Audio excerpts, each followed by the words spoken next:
Hello viewers, welcome to my gardening channel. मैं आज आपसे ये जो आपके सामने दिख रहा है ना, एक सुंदर सा फूल, मैं उसके प्लांट के बारे में आपसे बात करना चाहूँगी। इसको कैसे ग्रो किया जाता है, इसको कैसे प्रोपोगेशन किया जाता है, फिर बाद में इसकी केयर कैसे की जाती है फॉर इसकी ग्रोथ होने के लिए, इसमें फ्लावर आने के लिए, वो सब मैं आज आपसे डिटेल में डिस्कस करना चाहती हूँ। तो वीडियो को अंत तक सुनिए, लाइक, शेयर और नोटिफिकेशन का आइकॉन और सब्सक्राइब कीजिए। ये जो प्लांट आपके सामने दिख रहा है, ये मेरे गार्डन का सबसे नया प्लांट है। ये मैंने आज से लगभग 2 महीने पहले इसकी कटिंग से ग्रो किया है। जैसे अभी कैसे अभी मई महीना चल रहा है ना, तो मैंने इसको मार्च फेब में लाया था इसकी कटिंग, और वहीं से ही तभी से मैं इसको ग्रो कर रही हूँ।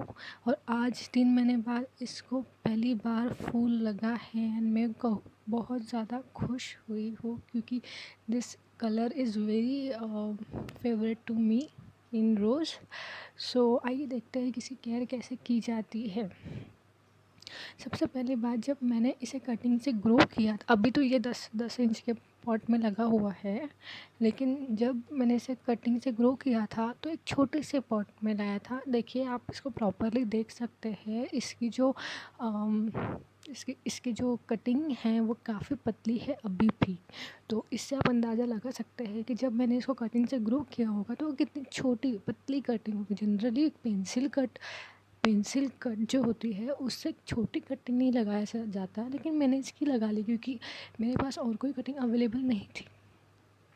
तो जब मैंने इसको लगाया है तब मैंने एक छोटा सा कंटेनर लिया था, छोटा सा 2-3 इंच का कंटेनर लिया था। उसमें मिट्टी भरी थी। उस मिट्टी में मैंने कुछ भी नहीं डाला था, कुछ भी नहीं, मतलब no organic compost, no inorganic चीज़ें, कुछ भी नहीं, सादी नॉर्मल मिट्टी थी, उसमें ही मैंने इसे ग्रो किया था। और मैंने इसे थोड़ा 2-3 दिन पार्टली शेडेड एरिया में रखा, और उसके बाद मैंने उसे फुल्ली शेडेड एरिया में ट्रांसफ़र कर दिया। तो जैसे इसकी नई लीफ आ गई थी, जैसे न्यू शूट्स आ रही थी, तब मैंने इसे फुल्ली सनलाइट में रख दिया था। हाँ, मेरे हिसाब से 2-3 दिन ही काफ़ी है। उसके बाद वाटर रिक्वायरमेंट मैंने काफ़ी प्रॉपरली रखी थी इस प्लांट की। जब मिट्टी थोड़ी सी सूखती थी, थोड़ी सी नमी रहती थी मिट्टी में, उसके बाद ही मैं इसमें पानी डालती थी। अदरवाइज़ ओवर वाटरिंग से भी आपकी कटिंग मर सकती है। ओके, देर आफ्टर काफ़ी ग्रोथ हुई। अब ये वाला प्लांट कैसा है, अब नॉर्मल आप प्लांट देखते हो तो उसमें छोटी सी भी कटिंग आई, न्यू शूट्स आई, फिर उसके बाद वो टहनियाँ जो है वो थोड़ी सी बड़ी, तो उसमें फ्लावरिंग आती है। तो इसमें ना नीचे वाली जगह से चालू हुई थी शूटिंग करना, और वो एक ही शूट काफ़ी लंबी होती जा रही थी। कि बाकी शूट्स निकल ही नहीं रही थी, एक ही शूट थी जो काफ़ी लंबी लंबी हो रही थी। तो मुझे लगा कि कहीं ब्लाइंड शूट तो नहीं है, तो मैंने उसे कट कर दिया। तो मैंने उसे और बढ़ने नहीं दिया, एक लिमिट तक मैंने उसे कट कर दिया, ताकि मेरा जो प्लांट का बैलेंस रहे, वो प्रॉपरली रहे, मतलब शेप वगैरह आ जाए प्रॉपरली।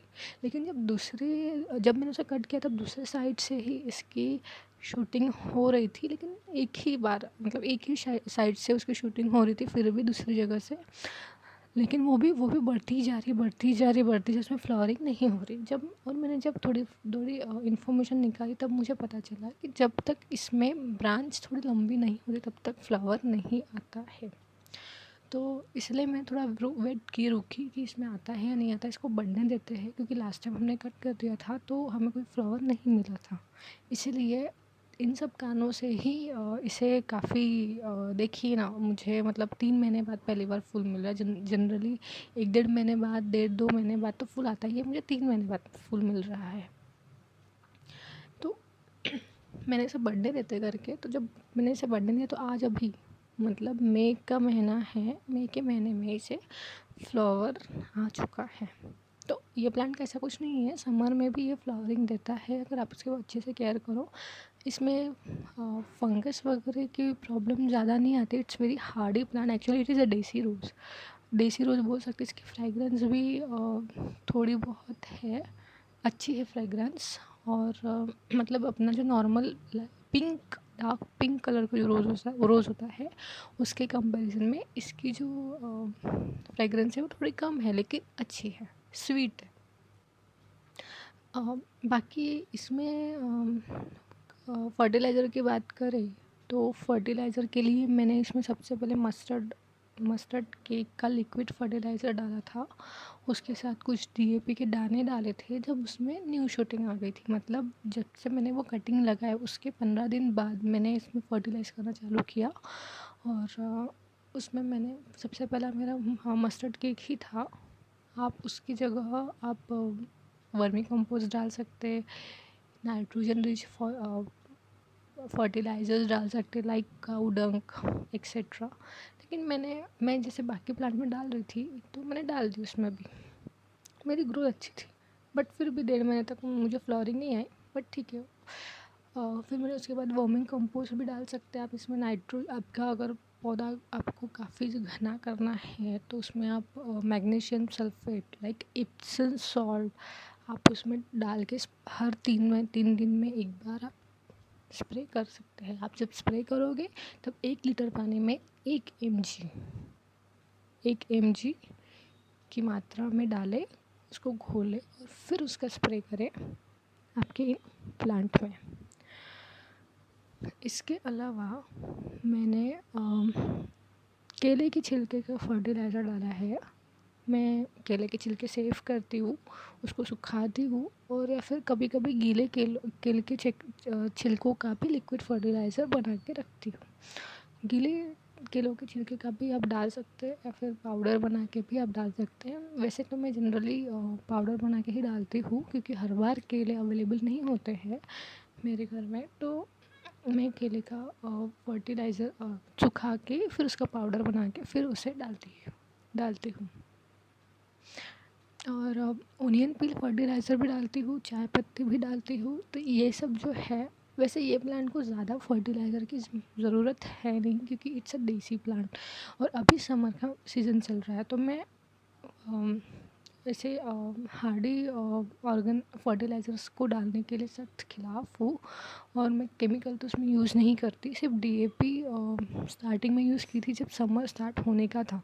तो अभी जैसे समर स्टार्ट हुआ है तो मैं अभी थोड़ा जैसे अनियन के छिलके का पानी, अनियन के छिलके का लिक्विड फर्टिलाइज़र या फिर बनाना पील का लिक्विड फर्टिलाइज़र या फिर वर्मी कंपोस्ट का कंपोस्ट टी, मतलब वर्मी कंपोस्ट को दो चम्मच वर्मी कंपोस्ट को एक पानी में भिगो के रखिए 1 दिन के लिए और दूसरे दिन वो पानी मतलब एज अ लिक्विड फर्टिलाइज़र उसको यूज़ करें।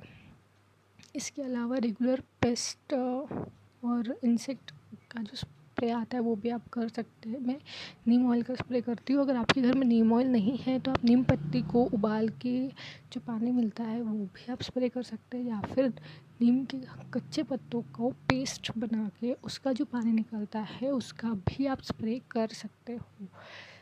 इसके अलावा इसकी जो सन रिक्वायरमेंट है अभी भी ये पौधा धूप में ही रखा है। अभी समर का सीज़न है फिर भी इसमें पूरे दिन के धूप आती है। तो ऐसा नहीं, आप नॉर्मल कुछ हमारे जो देसी रोज़ होते हैं वो कैसे ज़्यादा अगर धूप रहे तो धूप की वजह से जलने लगते हैं, सिकुड़ने लगते हैं, पौधे काले पड़ने लगते हैं, पत्तियाँ पीली पड़ने लगती है। लेकिन ये पौधे के साथ ऐसा दिखते हुए मुझे नहीं दिखा।